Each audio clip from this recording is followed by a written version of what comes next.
Hello，大家好，我是小蔡啊。然后今天来了一辆19万公里的一辆 A6啊，来检查烂路异响。然后烂路的话是扣的异响。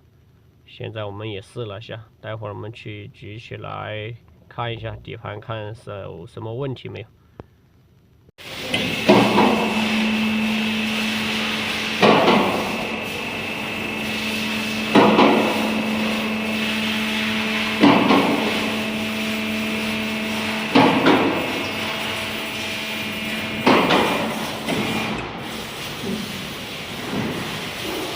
好了，现在车举起来了，带你们看一下啊。它这个检查出来应该就是前面的平衡杆的这个吊杆有问题，看一下，这么明显的这个缝隙，胶套开裂了啊，看一下。同样的这边，看一下，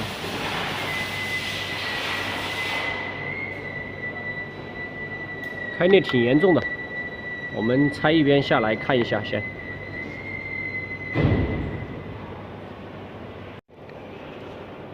好了，现在已经拆下来了啊，我们看一下。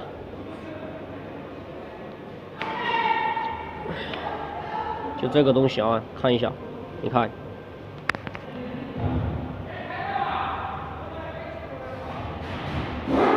明显吗？这个你看一下，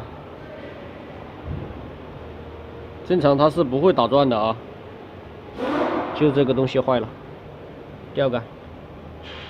然后我们现在可以这样去试一下车啊，看一下。好了，现在两边都已经拆下来了啊，看一下。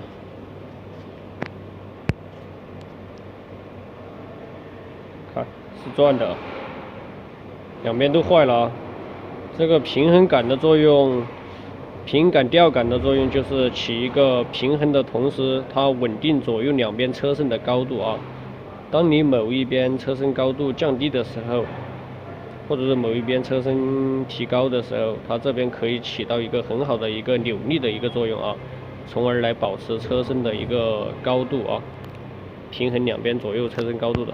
所以说现在直接给它换上了，这个也不贵，换上这个问题就可以了。所以说通过它的作用就知道了为什么走烂路才异响啊，这就是为什么烂路异响，而我们走正常的路面它是不会异响的，就是因为它的结构功能不一样啊。所以说走烂路的时候，它平衡左右两边车身的高度，因为它这个胶套已经开裂了嘛，所以说肯定会异响。